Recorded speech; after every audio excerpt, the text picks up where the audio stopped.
Main ఏమేమి test చేసుకోవాలి. So PCOD ఉంది, సో నేను ఓన్లీ టాబ్లెట్స్ వాడతాను, ఇది వాడతాను అంటే సరే. ఫస్ట్ మనము సో ఇందాక నేను చెప్పిన కాంప్లికేషన్స్ అన్ని మైండ్ లో పెట్టుకొని ఫస్ట్ ఏమేమి టెస్ట్ చేసుకోవాలి అనేది ఇంపార్టెంట్. సో అన్నిటికంటే ఇంపార్టెంట్ ఏంటంటే పీసీఓడి డయాగ్నోసిస్ చేసే ముందు మనం దానికి అది ఇంకేదైనా కారణాల వల్ల వస్తుందా అనేది చూసుకోవాలి. అదర్ హార్మోన్స్ ఏమైనా ప్రాబ్లం ఉందా, లైక్ లో థైరాయిడ్, హైపోథైరాయిడ్ అంటాం కదా, థైరాయిడ్ ప్రాబ్లం ఏమైనా ఉందా, లేదా కార్టిజాల్ అంటాం మనము. సో పిట్యూటరీ గ్లాండ్ సిగ్నల్స్ ద్వారా అడ్రినల్ గ్రంథి నుంచి కార్టిజాల్ అనే హార్మోన్, ఇది ఒక స్ట్రెస్ హార్మోన్ బాడీలో మనకు అంతా చాలా ఇంపార్టెంట్, బీపీకి కానీ ఇన్ఫెక్షన్స్ రాకుండా స్ట్రెస్ హార్మోన్ అది.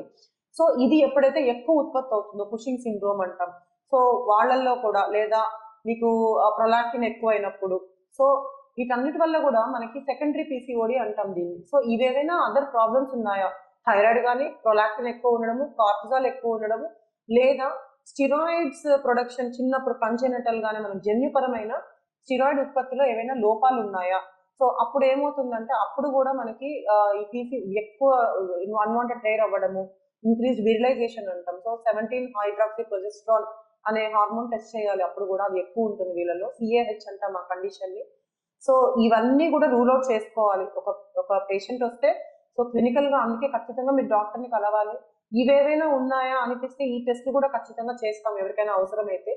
ఇవన్నీ చేశాక ఇవేవి లేదు అంటే అప్పుడే మనం పీసీఓడి డయాగ్నోసిస్ చేయాలి. సో 10-20% మందికి ఇప్పుడు నేను చెప్పిన కారణాలన్నీ ఉండొచ్చు.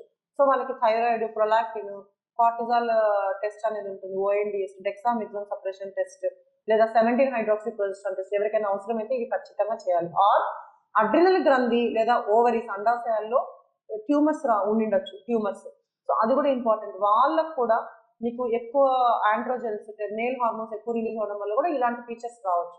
సో ఇవేమైనా ఉన్నాయా అని ఖచ్చితంగా క్రాస్ చెక్ చేసుకోవాలి. తర్వాతే మనం పీసీఓడి నిర్ధారించి దానికి సంబంధించిన టెస్ట్ చేయాలి. ఏం చేయాలి? సో ఫాస్టింగ్ లో ఖచ్చితంగా ఇన్సులిన్ రెసిస్టెన్స్ ఏమైనా ఉందా, so insulin levels and GTT అంటాం, మెయిన్ గ్లూకోజ్ టాలరెన్స్ టెస్ట్. ఇందులో షుగర్స్ ఏమైనా ప్రీ డయాబెటిక్ స్టేట్ లో ఉన్నారా, లేదా ఇన్సులిన్ లెవెల్ ఎలా ఉంది. సో జీటీటీ అనేది చాలా important. Plus cholesterol levels, BP and so ఇందాక చెప్పినట్టు థైరాయిడ్. తర్వాత హార్ట్ కూడా, ఏజ్ ఉందనుకోండి హార్ట్ చెకప్ కూడా ఇంపార్టెంట్, చేసుకుంటేనే better. And liver, fatty liver కూడా రావచ్చు వీళ్ళకి వెయిట్ వల్ల, ఒబేసిటీ వల్ల non alcoholic fatty liver disease అంటాం. సో లివర్ ఎంజైమ్స్ కూడా టెస్ట్ చేసుకుంటే మంచిది. అండ్ ఇంకొకటి ఏంటంటే మామూలుగా యూజువల్ గా ఏజ్డ్ 60 ఇయర్స్ పోస్ట్ మెనోపాజల్ అంటే మెనోపాజ్ దాటిన తర్వాత మనకి లేడీస్ లో బోన్స్ వీక్నెస్ అనేది చూస్తుంటాము, బోన్ వీక్ అవుతుంది, ఆస్టియోపోరోసిస్ అంటాము. కానీ ఇక్కడ ఈ పీసీఓడి వల్ల, ఒబేసిటీ వల్ల మనకి కొంచెం సైటోకైన్స్ అవి రిలీజ్ అవడం వల్ల లివర్ డిసీజ్ ఎలా వస్తుందో ఇక్కడ కూడా బోన్స్ కూడా అఫెక్ట్ అయ్యే ఛాన్స్ ఉంటుంది. మినరలైజేషన్, ఆ సిమెంట్ మ్యాట్రిక్స్ కాస్త మీకు వీక్ అవుతుంది, డల్ అవుతుంది, స్పాంజ్ లాగా అవుతుంది. సో ఈజీగా ఫ్రాక్చర్స్ అయ్యే రిస్క్ ఎక్కువ ఉంటుంది. So vitamin D, calcium supplements వీళ్ళకి ఖచ్చితంగా ఇవ్వాల్సి వస్తుంది. సో ఇవన్నీ చాలా ఇంపార్టెంట్, ఈ టెస్ట్లన్నీ ఖచ్చితంగా చేయాలి.